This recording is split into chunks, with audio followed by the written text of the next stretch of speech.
भूत प्रेत, रूहानी ताकतें, पारलौकिक शक्तियां। अगर आपके मस्तिष्क में भी इन चीजों के बारे में बार बार ख्याल आते हैं तो आज मैं आपको कई सौ सालों से एक किले में दफन एक ऐसी पारलौकिक शक्ति के बारे में बताने जा रहा हूँ जिसके बारे में सुनकर आपके रोंगटे खड़े हो जाएंगे। आप सोचने पर मजबूर हो जाएंगे कि क्या वाकई में ऐसा कुछ भी हो सकता है। और इस वीडियो के आखिर में मैं आपको एक ऐसे जाने माने व्यक्ति के बारे में बताऊंगा जिसकी मौत का कारण इन्हीं बुरी शक्तियों को माना गया है। आप वीडियो को आखिर तक जरूर देखिएगा। नमस्कार, मैं हूँ राज सोनी और आप देख रहे हैं देखो राजस्थान। वीडियो को लाइक और चैनल को सब्सक्राइब करने के साथ कमेंट बॉक्स में अपने गांव या शहर का नाम जरूर लिखते जाइएगा।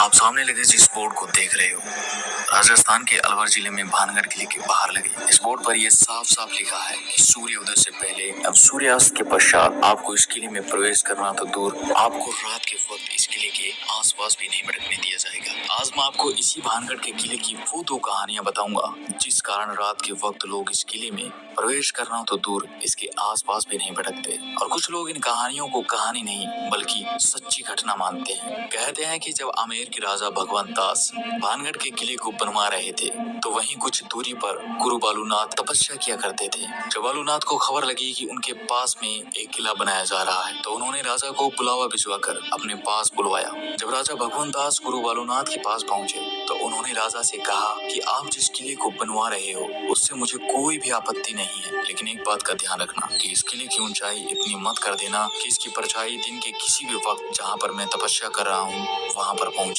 और मुझे छुए। उन दिनों जो साधु संत हुआ करते थे उनका बहुत आदर सम्मान किया जाता था, उनकी किसी भी बात को टाला नहीं जाता था। तो राजा ने भी ऐसा ही किया और फिर किले के निर्माण में ऐसा ही किया गया। किले के किसी भी भाग की ऊंचाई इतनी नहीं रखी गई जिससे कि किले की परछाई गुरु तक पहुंच सके। इस बात का ख्याल अगली 2 पीढ़ियों तक तो रखा गया, लेकिन उसके बाद जब तीसरी पीढ़ी ने भानगढ़ की गद्दी संभाली तो उन्होंने इस बात को गंभीर न लेते हुए गुरु बालूनाथ की चेतावनी को अनसुना कर दिया और उन्होंने कुछ स्थानों का पुनः निर्माण करवा के किले को और ऊंचा करवा दिया।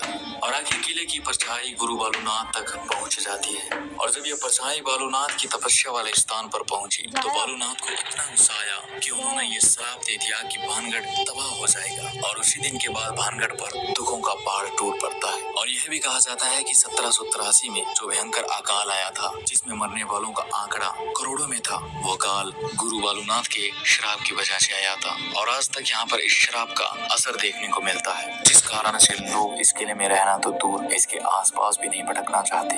लेकिन दूसरी कहानी उस राजकुमारी की कहानी है जिस पर लोगों को सबसे ज्यादा विश्वास है। और इस खौफनाक कहानी के कारण ही लोग इस किले को भूतहा शैतानी किला कहते हैं। जब ये किला खुशहाल था तब यहाँ पर एक राजकुमारी रहा करती थी जिसका नाम था रत्नावती। राजकुमारी रत्नावती बेहद खूबसूरत थी। राजकुमारी की खूबसूरती के चर्चे दूर दूर तक फैले हुए थे। इस कारण हर दिन अलग अलग राजाओं के शादी के संदेश राजकुमारी के पास आया करते थे। लेकिन इन राजाओं के अलावा एक और शख्स था जिसकी नजर थी राजकुमारी रत्नावती पर। उसका नाम था सिंधिया।